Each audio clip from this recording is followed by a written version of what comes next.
You're listening to Good Morning Gwinnett, a division of ABK Media Group, hosted by Audrey Bell Kearney, sharing stories about people and places around beautiful Gwinnett County every day at 9 a.m. Southern living at its best.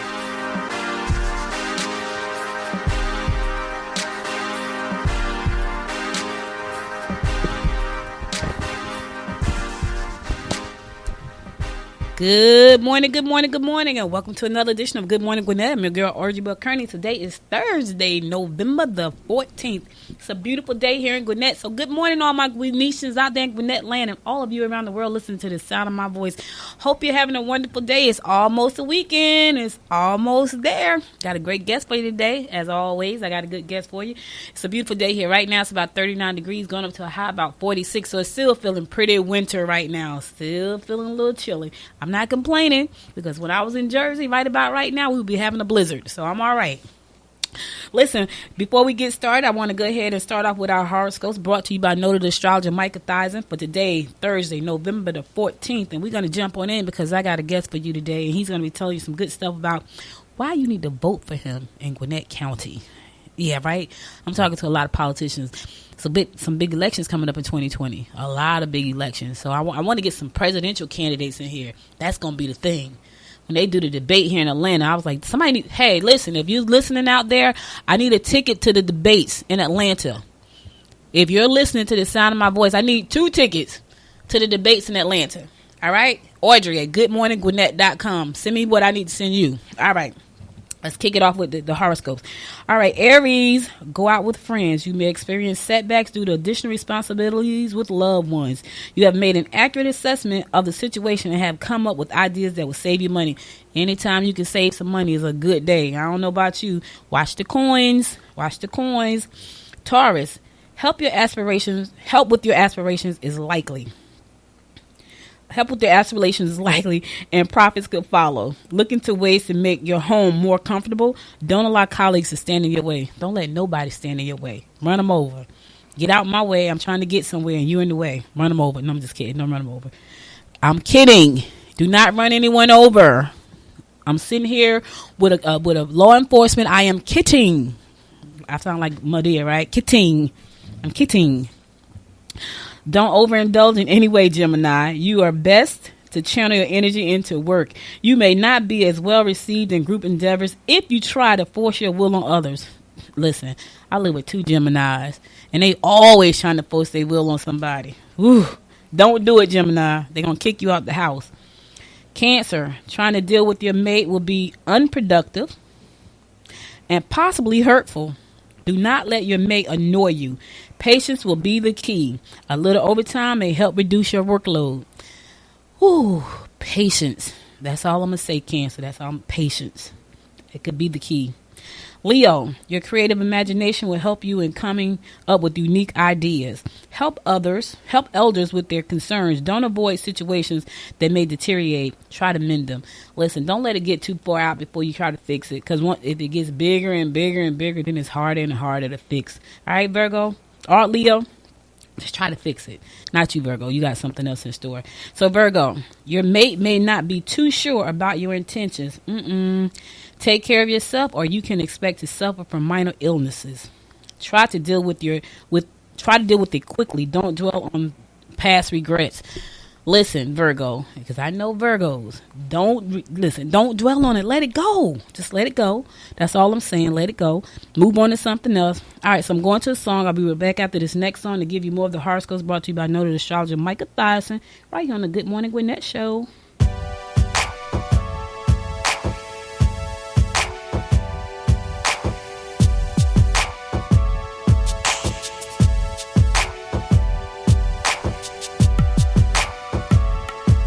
You're the only one I think about, yeah.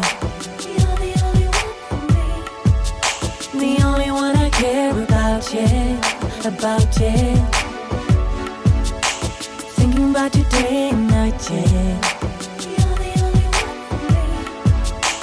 I just wanna get it right, yeah. Ooh, yeah. You're the one I'm thinking of. Come on and take my love. Let's go and we can fly away. We're taking off to the sky. It's you and me tonight. Ooh, baby, you know that we're something special. Baby boy, you are my treasure. I know we got it, I know we got it, baby, got it, baby. I knew that it was something special. Baby boy, you are my treasure. I know we got it, I know we got it, baby, got it, baby. Yeah, yeah, yeah, yeah, yeah, yeah. I know we got it, I know we got it, I know we got it, baby, got it, baby.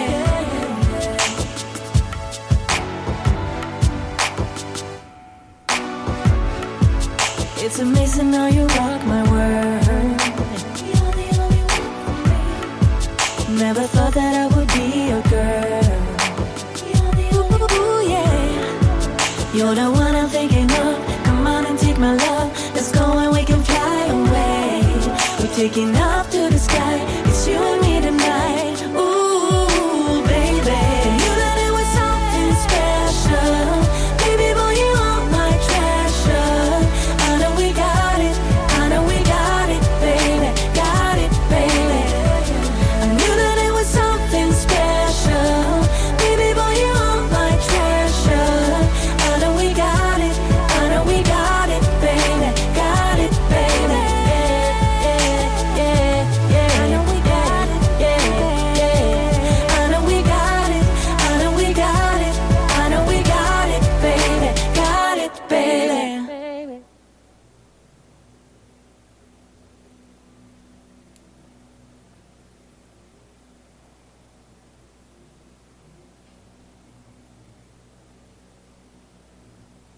Welcome back to the Good Morning Gwinnett Show. Listen, I'm going to pick up our horoscopes. We left off with Libra, so we're going to pick it up right there. You're listening to horoscopes brought to you by noted astrologer Micah Thyssen. Libra, put your efforts into constructive improvements to your environment and to your state of mind. Someone you live with could be frustrated and upset. You will feel so much better about yourself if you can control your addictions. And if you can't control them, get some help. There's help out there for you, you know. Sometimes you just got to ask for it. Scorpio, you need a change and you need to earn more cash. Don't we all? Your energy will be high, however, if not channeled suitably. Temper tantrums may erupt. Strengthen your position among your peers. Listen, don't act like a little baby today, Scorpio. Don't be doing temper tantrums. That's for babies. All right? Sagittarius, someone you live with may feel totally neglected.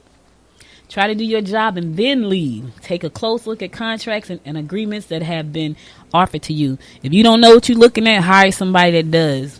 Contracts come with some kind of stipulation that if you don't know what it means, somebody out there that do. Could cost you a lot of money. Capricorn, promotions will be yours if you have acted professionally in times of crisis. Your social skills with people may be more than just helpful. You will learn a great deal about yourself if you go somewhere secluded. Get out into nature today. Get out there and just be one with nature. Learn some about yourself. Might find out something you never knew. Aquarius, they will jump at the chance to do something without you if it sounds like more fun. Pleasure trips or friendly get-togethers will be satisfying and intellectually stimulating. I like those type of get-togethers. Don't think the worst if you hear something negative about your partner. Don't think the worst. I know that's hard. But think positive if you can. And Pisces, my fellow fish, the distance may make you both appreciate each other more. Good friends will give you honest answers. Be sure to take care of any minor ailments. I don't know what ailments you got today, but it's always my knee. Guess what? And I was doing the electric slide early this morning, so I know my knee gonna be hurting later. I'm dancing for the baby, so I'm in there doing the electric slide in the kitchen before I came over to do the show this morning. All right, listen, fish, listen, horoscope people. That's all I got for you today in the horoscope part. I'll be back again on Monday at 9 a.m. to bring you more of the horoscopes brought to you by noted astrologer Micah Thyssen. But now let's get on to this interview. So, last week I was in the I feel like I'm being arrested somewhat, and I'm just kidding. Last week I was in here with Attorney General candidate Miss Patsy Austin Gadsden, and her husband was sitting up there, the Solicitor General, second man in I don't know. I'm messing it all up. Anyway, I have another law enforcement officer here today. He's been in law enforcement here in Gwinnett County for 30 years. He is U.S. Marines, United States Marines Corps Sergeant. He was in the Marines. He wants to run for sheriff here in Gwinnett County. He and 4 others. So a total of 5. That's a lot, right? I feel like that's the presidential election. Like, we started out with like 27. I'm just kidding. I don't know how many we started out with. It's about 27 left, right? Now Bloomberg want to jump in. They said, don't do it. I don't know. That's going to be a hard call. But anyway, we're going to talk about the presidential one. We're going to talk about that in January. Right now, we're going to talk to Mr. Curtis Clemons, who has joined me at the table. You know, Thursday is a seat at the table. So Mr. Clemons has joined me at the table. He is the 2020 candidate for Gwinnett County Sheriff. He's been in law enforcement for quite a long time, and he has retired. And I'm always curious to know, you're retired out of law enforcement. Now you want to come back in. So welcome to the show. Good morning. Thank you. Now, why you want to come back in?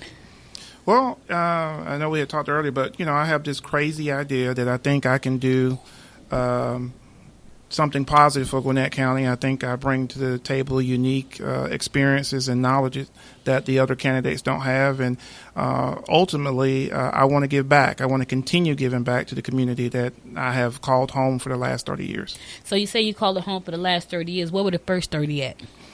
Oh, well, prior to Gwinnett, grew up as a military brat. My dad was in the Air Force for 33 years. Family eventually settled in DeKalb County when he retired, and I graduated from Columbia High School in Decatur. Always represent Decatur. And I went in the Marines myself. Didn't make my dad too happy because he was expecting me to go in the Air Force after him. But he was still proud of his son for serving his country. And I was sitting in Okinawa, Japan, and I saw that Gwinnett County in 1988 was the fastest growing county in the nation. Wow. And I decided that I wanted to be a part of that growth. And so from the Okinawa, Japan, the Marines, I applied and came here to Gwinnett County. I have a little cousin that was born in Okinawa. Okay. His dad was a military man, and that's where he was born, in Okinawa. And I remember when he came home, he looked just like a Jap. I was like, so there was a little bit of eyebrow raising in my family. Like, that baby looked Japanese. Because he really did. He was a beautiful baby, but he really did look like a Japanese. And we were like, okay, so what were you doing? What was the wife doing while you on base somewhere? It was weird. It raised a lot of eyebrows. But anyway, I won't get into that. So now, there are a lot of people right now who are in this race in Gwinnett County. And I know for you were one of the first African Americans in the police department in Gwinnett. Tell us a little bit about that. In a leadership role. Absolutely. I came to Gwinnett County, eventually started in 1989 after I got out of the service. And at that time, I was one of only a handful. It was about 5 minority law enforcement officers between corrections, the sheriff's department, and the police department. There were only about 5 of us at that time. Mm-hmm. And, of course, as the county has grown and changed and become more diverse, we have more African-American and other races of officers involved in the community as well. Are there more in leadership roles now that we are such a diverse community here in Gwinnett? There are more now. It's starting to become more prevalent that you have more minorities in leadership roles. But for the longest time, that was not happening. Unfortunately, lawsuits were brought about to try to force that change, but the county was slow in moving to make those changes. I sometimes I wonder, why do we have to force change? Like, you would think that change would kind of like happen because it makes sense, right? But it does not. Right. And that's in a perfect world, it would just happen. But we don't live in a perfect world, so we know that already. So now there's someone sitting in that seat right now. What do you feel like what do you feel that's missing from what's happening right now with that you feel like you can make better? Well, the person that's currently sitting in that seat has been there 24 years. Mm-hmm. Wow. And his mentality and approach to the community is still stuck in that era from 24, say 30 years ago. Mm-hmm. And you need an elected official, a leader who can communicate with the entire spectrum of the community, not just a certain segment of the community. Mm-hmm. And you also need a leader that doesn't stoke fear of the other, if you will, here in Gwinnett County. Mm-hmm. And I think that those are the problems that we have with the current person who's in the office right at this point. And as I've told many people, the Gwinnett County of 30 years ago is not the Gwinnett County of today. We are a truly international community, and you need someone who is an elected official who can address everyone in that community and actually represent all the people of Gwinnett, again, and not just a certain segment of Gwinnett. Yeah, I moved to Gwinnett 6 years ago. I was born in Georgia, but I was raised in New Jersey. And I moved to Gwinnett 6 years ago, and it was so funny for me to meet everybody and say, where are you from? Because nobody was from Gwinnett. Nobody was from here. Yeah. Everybody was from somewhere else. We were all like implants. And it was kind of weird because I was like, okay, I'm moving to Georgia. I'm going to be with, my southern roots and all that stuff. And everybody was from somewhere else. Wasn't even from Georgia. So I thought it was kind of funny. I gotta bring this up because I talked about this a lot over the last few months. The 287G program. Yes. Let's shed a little light on that for the listeners.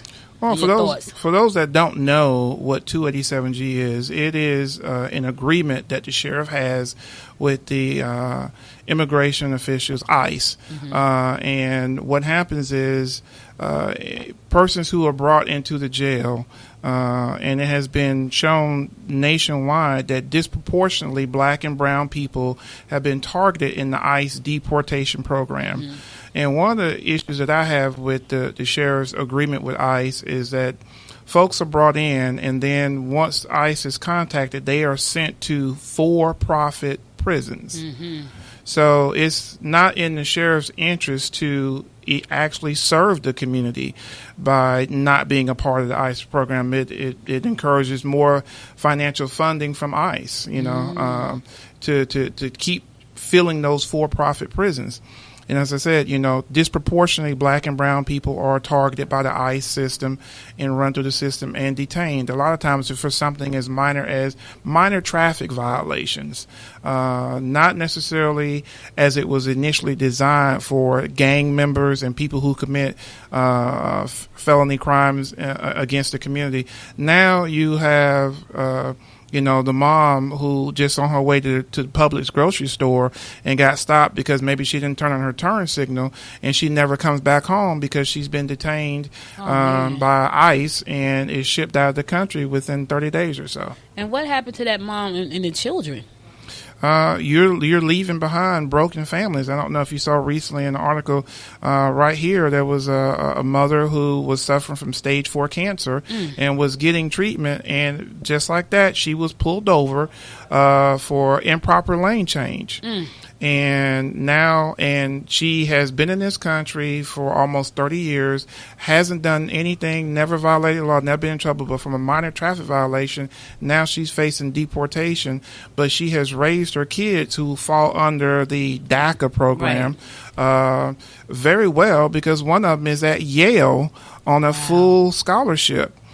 Because he's been academically proficient and has a full scholarship at Yale, and he's asking that his mom be released so that she can stay here and get cancer treatment and, let her go through the system and pay her traffic citation fine just like anybody else instead of being deported to a country that she hasn't been to in over 30 years. Now, that's heartbreaking. That is. I didn't read that article because I would have definitely talked about that, but that is heartbreaking. Yes. And it's so sad because here's the thing, Curtis. When you think about something like that, right, you got to ask yourself as a person, right? As a person, what kind of person am I? Right. What kind of person would, I can't even see myself, unless she killed somebody. And I'm talking about intentionally kill somebody. I'm not even talking about an accident. Right. I'm talking about intentionally did harm to someone. Wait, what kind of person does that make you? Right. Even from the top down. Right. From the person that pulled her over, what kind of person does that make you? And it's so sad it makes me sick to hear stuff like that. That's why I don't report a lot of bad news, because it does something to me physically. It really does. I get like I don't watch the news that much. I watch politics, like MSNBC and things like that. But regular news is just too draining for me. What a lot of people may not even realize is that you already pay for ICE deportation program when you pay your federal taxes. But because the sheriff, who doesn't need permission from the Board of Commissioners, renewed that contract, it costs Gwinnett County about $2 million more per year. So because you live in Gwinnett County, you get to pay for it twice. Wow. So I can think of a lot of things I could do with that $2 million that we've been using to help deport people and doing the federal government's job. Right. It is the federal government's job to develop a pathway to citizenship. That's not something that the citizens of Gwinnett County should be taking on that financial burden. Right. And so it costs Gwinnett County roughly about $2 million a year to keep that program going in Gwinnett County. And as I said before, the sheriff just renewed it for another year. And because he's an elected official, he doesn't necessarily have to answer to the Board of Commissioners. And his budget is such that even if they don't give him the $2 million in the 2020 budget, he's got such a large budget, he can just take money from one location and shift it to somewhere else to continue to fund what he's doing. I would rather see training for the deputies and more programs to help end recidivism. So it's so crazy because as you say that, like, he has a budget, he can do what he want to do. Yes. Like, wow. There's nobody to say you can't do that. He can do what he wants to do with that program. He can do pretty much what he wants to do. Even the people can't. The only way to stop him is get him out. Is to vote him out. Vote him out. Okay, so listen, voters, you hear it right here. If you've had a family member who have been harmed, sent back to another country because of the 287G program, you might want to step up to the plate and cast your vote. It's important. It's important that you stand up for what you believe in. And the only way we can fight a lot of these things is to show up at the polls. So you can't sit back. I did a report last week where they were saying that there were 22,000 people coming off the voter rolls because they have not voted. But here's what I did hear. I heard one lady say she's been voting in the election since it started, and every year she comes up as not being registered. So you have to get up, go down there, make sure. Listen, if I were you, I would videotape people. Like I have learned now, it's my word against yours. Now it's going to be mine and yours, my word and my video phone against you, because I realize people will lie on you. Yes. And if you don't have nothing but your word against theirs, videotape them. Do you mind? I'm going to have to videotape this because I need proof. It helps. I'm telling you, I had to do that to somebody, and I told that person, I videotaped you. Did you forget that? And they forgot. Right. But because I kind of knew what I was dealing with a little bit, so I had to protect myself. So I videotaped them. Voter suppression is real. Voter suppression is real, so you got to get out there and vote. So let's talk about recidivism for a minute, because that has been a term that I've heard a lot over the last years. And what's your plan for that? Well, my plan for that... First of all, let's tell people what it is for people who don't know what it means. Okay, recidivism is basically, trying to end the constant revolving door of people who are coming in and out of jail repeatedly. A lot of times they come in and out of the jail and have multiple arrests because they don't have job skills for what's needed out here in the job market. They don't have a stable home environment, and that leads into a whole lot of issues of affordable housing here in Gwinnett County. And a lot of times they just don't have a legitimate support system, not only from family but within the community, to keep them from coming back into the jail population.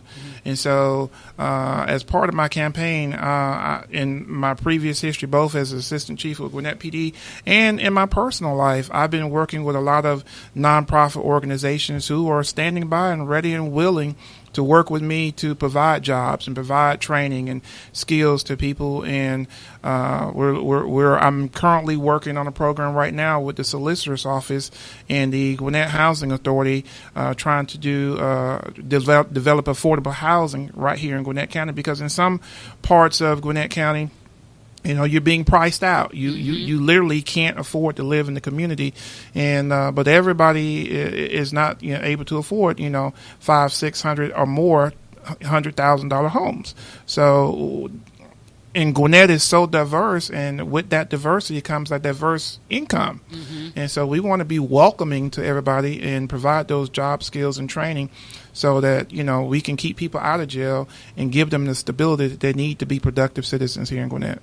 You said 4,000 and 5,000. There are a lot of people who can't afford 300, 200,000. I don't think I've seen any houses, and I'm always riding around because I love houses. Right. I was just in Loganville yesterday looking at a house for my brother who's planning on moving here, and the house was beautiful, but it started out at 356 just bare. Yes. And so I said to the guy, well, okay, so what comes in this house for 356? And he's like, this is a house. If you want some upgrades, so I know that's going to go up to about 420.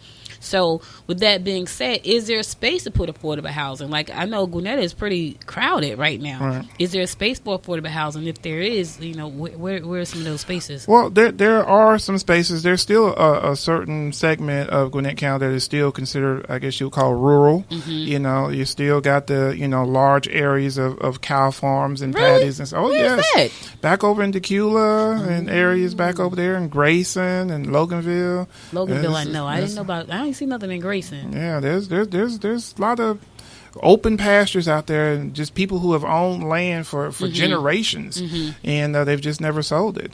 And also, if you drive through Gwinnett, and I'm sure you've seen it, there's been a lot of strip malls that have been abandoned. And there's been talk of refurbishing those strip malls for homes for disabled veterans. And then, of course, Gwinnett Place Mall, which was recently in the TV show Stranger Things on Netflix. That whole area is up for sale. And there's been talk of refurbishing that and making it, affordable housing, live, work, and play, combined area where there will be businesses and homes for families as well. So we have the space, and it's just a matter of taking what we have, potentially refurbishing it, and then, of course, we still have additional lands, and we have a lot of buildings throughout the county that are old, dilapidated, and sometimes you just have to clear out the old to bring in the new. That's true. Now, how easy is that? Because, okay, so, I've heard someone say to me, and I don't know if this was on the show or was this in a private conversation, but what I heard was that a lot of those contracts go to the same people over and over again. So if you got an investor coming in who has some new money, do you think that's going to be an easy process for them, or do they have to go up against, the same people getting the same contracts over and over again? Well, right now they would have to go up against the same people to get those contracts. And, as Gwinnett has become more diverse, the same old guard, if you will, has been in charge of making those decisions. And that's one of the reasons why I'm running for office, because, I think our elected officials and the decisions that are being made should be made for and by people who actually reflect the community, and not people who are just holding on to power, if you will. And so I think in the 2020 elections, I'm hoping we'll see a refreshing, if you will, of new candidates who have been elected, who bring a new perspective and a new voice, and be able to give other people an opportunity to become a part of the process that is Gwinnett County. All right, so listen, guys, you heard it here. We're going to go to a song. I'll be back with Mr. Curtis Clemons to give us more about, what is going to look like for him to become sheriff here in Gwinnett County. So stay tuned. Don't go anywhere. I'm about to bite Wendy's line. Grab a snack and come on back. Wendy, I bit your line. I like that line, so it's all right.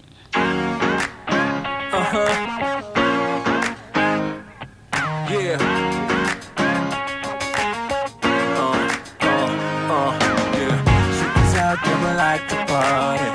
Listen up, yeah, it's time to start it. And I know you got it. If you're with me, let's rock this party.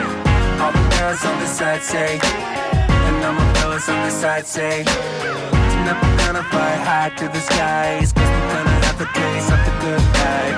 Here we go, here we go, here we go up. We're gonna rock this club till it blows up. Yeah, we're gonna live a good life. Gonna do it all tonight. We're gonna live the good life. Alright, let's go and live the good life, the good life. Tonight, we're gonna live the good life. Alright, let's go and live the good life, the good life. Tonight, we're gonna live the good life. Alright, let's go and live the good life, the good life. Tonight, we're gonna live the good life. Alright, let's go and live the good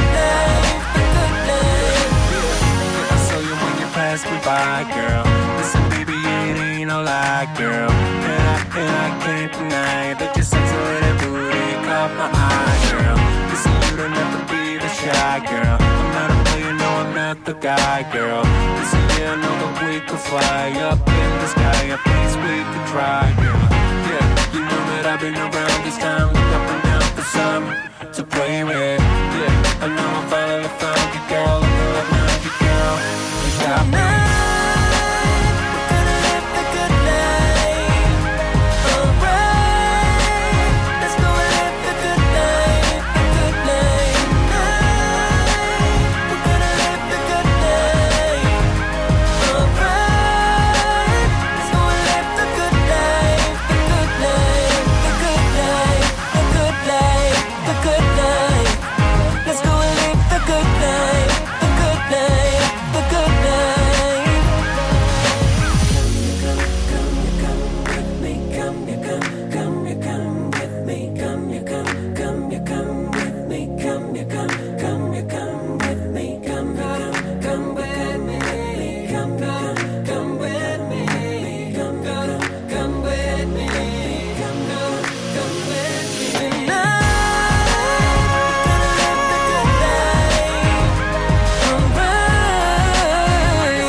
Come with me.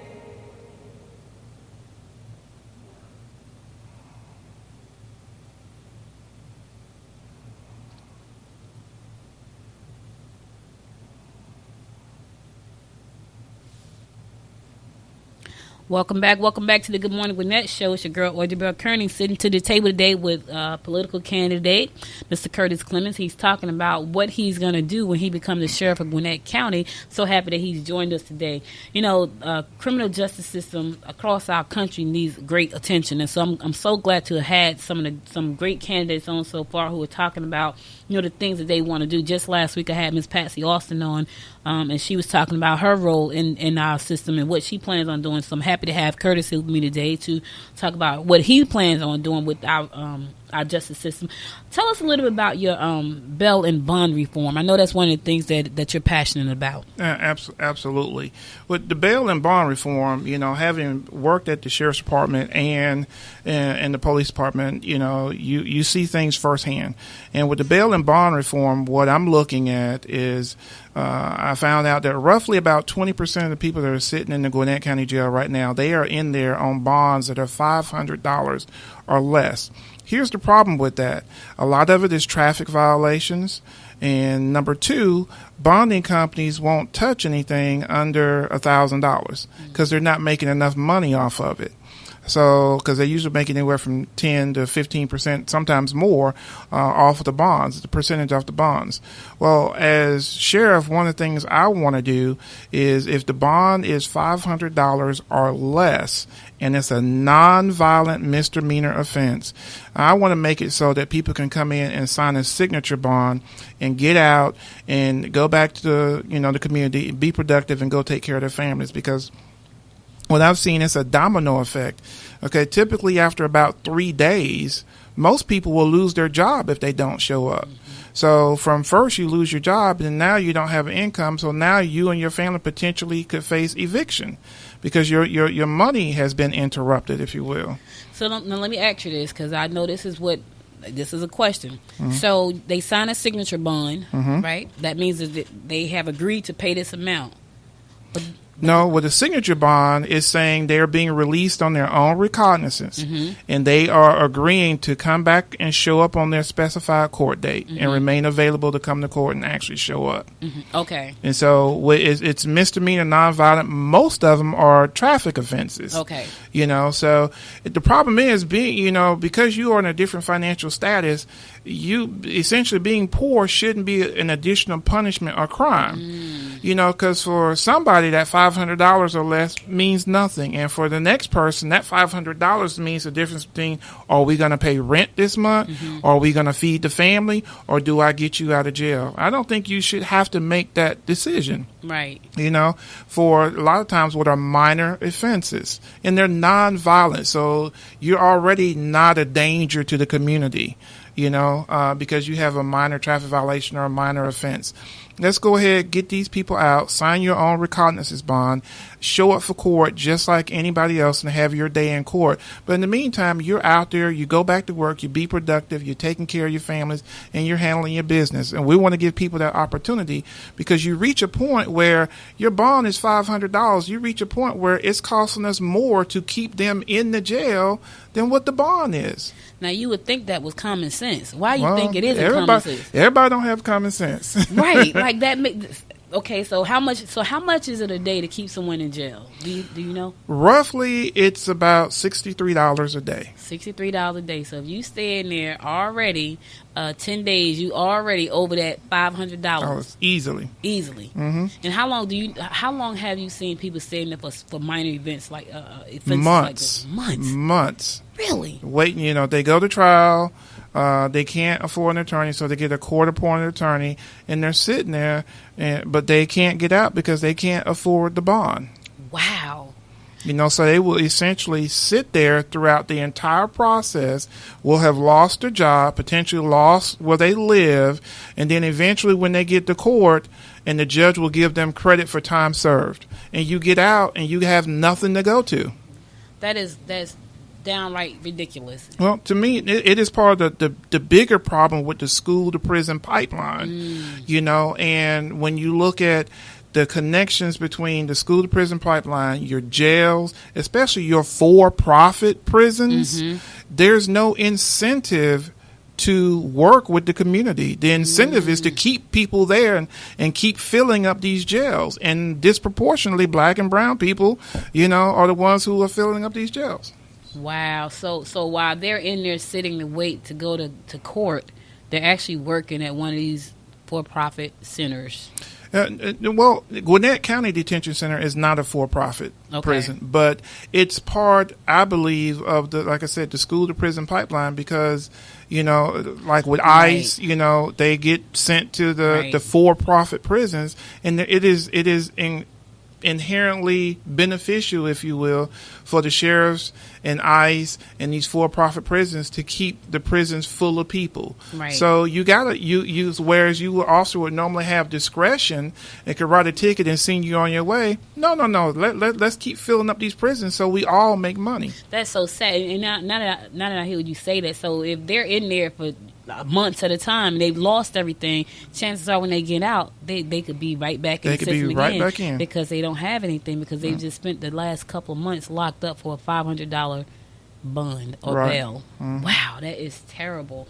So, man. So you see what I'm saying, guys? That's why it's so important to elect officials that have your best interests at heart. And here's the thing. You may say, you know what, well, I'm not getting locked up. But do you know somebody that got locked up for a traffic offense that you couldn't get them out of jail? Think about that for a second. It may not have been you, but it might have been somebody that you know, or somebody that knows somebody that you know. But it could be you for something small. And I was talking to someone, I think it was my daughter yesterday, and we was talking about this guy had a good job. He was an accountant or something crazy. One bad decision in his life ruined him. Yes. Now, he was well educated, you know, but just some bad choices. And not that he was on drugs or anything, just some bad financial choices that put him, he was homeless. I talked to a young lady, was it last week? I think it was last week. She said to me, she said that there was a gentleman. She said he was so smart, same kind of situation. She said she bought him a suit. He was homeless. She said she bought him a suit and said, hold your head up and go get the job you want. She said he had to dumb down his resume so he can get a job at McDonald's. And she told him, don't do that. So she bought him a suit, and she told him, you go out and you get the job you supposed to get. She said that guy is still her friend to this day. Good. But it's little things like that. So you never know. That's why it's important for you to look at your the people that's running for your community leadership, right? See what they really stand for. Put all that nonsense aside about I'm of this and I'm of that. What are they really doing? Are they doing things for you, why are you voting for them? You know what I'm saying? Because I think a lot of times when we start to vote, we look at party lines. Right. We don't really look at what's really best for us. Because if we did, we would be voting different ways. Right. You know what I'm saying? Look at it. It may not be affecting you, but did it affect someone that you know? You know, think about those little things like that. So we have to think about these things. And I look at this, Curtis. I look at people who are active in the community right now before it's time to run for something. Right. That being said, tell us about Give. Well, Give is, I guess you would call it the last stop for Gwinnett County students before they are expelled from Gwinnett County schools. And I actually started with a friend of mine a mentor program to reach those students there at the Give Center. It's called LEADS, which is Law Enforcement Agencies Assisting in the Development of Students. And so we reached out to young men and young women over there, and some of the stories that you hear about them is just horrific. But we reached out to them and we taught them things about, you know, watching your attitude and speaking properly. Even things as one of the greatest joys I took was teaching a young man how to tie a tie, because his father wasn't in his life. Nobody in his circle could teach him how to tie a tie, because he finally got a job interview, and that led us into, okay, well, what do you need to take to a job interview? Make sure you got your Social Security card. Some kids didn't even know what that was, you know. So it's about preparing them, you know, to be an example and to better their lives, and to show them what I like to call, kids need to see two things. They need to see their options, and they need to see what the opportunities are. And so we tried to show them what their options and what the opportunities were by showing them there's a different path you can take in your life, and being able to show them the opportunities that are available if you choose to take a different path, because you can't run with everybody. You know, you have to be very selective on who you surround yourself with. And, you know, kids these days, everybody wants to be popular with their peer group, but, you know, we had to tell them, you know, some people you just can't hang with. You got to separate yourself. What's going to make you different? Not necessarily better than your peers, but what's going to make you different? What's going to make you stand out, you know, so that you can get that job, so that you can have that opportunity to go to college or get that internship, you know, and that's what we try to teach the kids. See, that's what I'm talking about. Like, don't knock on my door at election time and you haven't done anything all year long. I look at that stuff, and I know it's a lot of people out there that do look at stuff. I know there are people who in some races right now haven't seen anything from them. They don't do anything, but now they want to leave 29 flyers at my front door, and I throw them in the garbage. I'm not lying. I'm just telling you how I feel. Because if I haven't heard anything from you throughout the course of the last 3 years, and now you want my vote, you won't get it. I'm just saying, you just won't get it. And there are some people out there I know who have not done a thing, and they want my vote, and I'm not giving it to you. So, anyway, and the last thing on our agenda right now is mental health. That is so huge right now. Absolutely. Like, I had a young lady earlier this year. She was a mental health therapist, and she was here talking about how to just recognize some of the signs that we as regular people kind of just overlook. So she talked about that. But it's a whole lot different when it comes to law enforcement, because you know, you have people out there who carry guns, you know, and it could easily get out of hand. What do you have in place, or what plan do you have for that? Well, for me, the whole mental health reform, I take that from a personal level, because before my grandmother passed, and, you know, I think every family has a Medea, and this was Medea for us. And, you know, she had Alzheimer's for 8 years before she passed away. And so we did not want to put her in a nursing home, and think our family took care of her. And so we dealt with that mental illness. So I kind of saw that firsthand. So it's personal to me. And so with mental illness, what is not happening in the jails right now is you do not have what's called a crisis intervention team. And these can be deputies, or these can be civilian staff who are trained to be able to help identify a person who is having what I call a mental crisis or a mental episode. And that may be a temporary thing, or it may be an ongoing thing. But right now, it's little things like maybe you're talking too loud and you need to bring your voice down, or maybe the light in the room is having an effect on them, or you know, there could be any number of reasons, but you need people who are trained to identify that, so you can distinguish a person who's going through an episode versus a person who's just displaying bad behavior. And unfortunately, with the sheriff right now, that training is not in place. They have no crisis intervention team. And so as a result of that, you're having a lot of people who are being injured and assaulted, essentially assaulted by officers. In several cases, there were citizens who were detained who were assaulted by deputies, and those deputies have been charged and arrested for assaulting people in their custody, because there is no distinction between bad behavior and maybe a person who is just having an emotional crisis right now. And so as sheriff, one of the things I want to do, I want to bring in a crisis intervention team, make sure that there is mental health training for the deputies. There are sometimes, people need to understand their implicit bias. And sometimes you may need to step back and let somebody else take the lead in dealing with a particular person, because maybe on some level you can't deal with that. And they need to be able to identify that in themselves and let trained professionals be able to soothe, calm down people. And once you have brought them to a level where we can communicate, okay, then we can continue on with the booking in process. But we've got to have that in place so that we can reduce these multi-million-dollar lawsuits that the Gwinnett County taxpayers are going to have to pay for, because the current administration at the Sheriff's Department won't get that training. So it sounds like what I'm hearing you say there too is that there are officers who are not trained and may not be bad officers. It's just that they're not trained properly to deal with some of these people that they're bringing in. Exactly. Wow. And because of that, they may lose their livelihood because they are not properly trained. Right. And the person they're dealing with may be injured or, worst case scenario, even killed. Right. Wow. See, that's a big deal. Like when you think about it from that perspective, because a lot of times we see these things happen, like that's a bad cop, right. And it may not be a bad cop. It just may be a cop who's not well trained. Wow. Exactly. Who's not well trained. Wow. And training has to be continuous, and it has to be reinforced from the top down. Mm-hmm. You can't say, well, here's what you guys go do, but I'm not going to participate. I'm not aware of it. You just go do it. It has to start from the top down, and training has to be a continuous, ongoing thing, because it changes the spectrum of treatment and what was thought as standard principle and practices 10 years ago changes over time. And so that's why that training has to be continuous and updated for the deputies there at the jail as well. Wow. So listen, guys, I know this has been a good interview. It's been a good interview for me. I don't know about you. It's kind of like, well, I ain't going to say that. This is a family show. But it was a good interview for me. I don't know about you.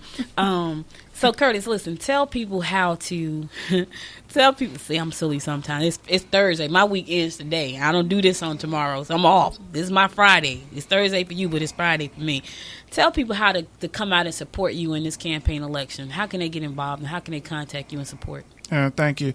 Well, if you want, they can go to my website, which is www.clemons, Clemons, for sheriff, for sheriff.com. There you can go and you can sign up to be a volunteer on my campaign. You can go and make donations to my campaign, because it's not cheap to run a campaign. And also, if you just want to let me know what you're thinking and express your concerns, you can leave messages for me as well on the campaign. And I make it a habit that at least within 24 hours, I will be in contact with you. So now I know this show is syndicated around the world. Do they have to live in Gwinnett County to donate to your campaign, or can they make a donation from anywhere? They can make a donation to my campaign from anywhere in the continental United States. Unfortunately, we cannot take money from out of the country. Okay, tell that to some other folks. Okay, I'm just kidding. I'm just joking, y'all. I'm just joking. Listen, you heard it right here. Mr. Curtis Clemons took a seat at the table today with me. I'm so appreciative that he took the time out to come here. He's out there protecting us still after he's retired. I don't know why. No, he told us why. But anyway, thank you guys for listening. You could have been anywhere in the world, but you spent the last 49 minutes with us, and I appreciate you so much. Remember, save the date. I got an upcoming event this Wednesday. For all of those of you who want to learn how to podcast, this Wednesday at 6:30 right here at the Cornerstone, 279 West Krogan Street in Lawrenceville. We're going to be, the admission is to bring a non-perishable item. That's your admission, because, it's Thanksgiving time. We want to give back to shelters and people that are in need. So bringing non-perishable items this Wednesday at 6:30, 279 West Kroger Street. That's the Cornerstone co-working space. And also for the small business owner who do not, if you don't have a brick and mortar storefront, but you want to get out and celebrate Small Business Saturday, November the 30th. We're going to be doing it right here again at the Cornerstone, November the 30th. So come out, get you a table, set your wares up. You got the people are coming in to buy from you because you don't have to have a brick and mortar. I'm providing one for you. So it's Shop Local, Small Business Saturday, right here, November 30th from 10 a.m. to 3 p.m. Save those dates.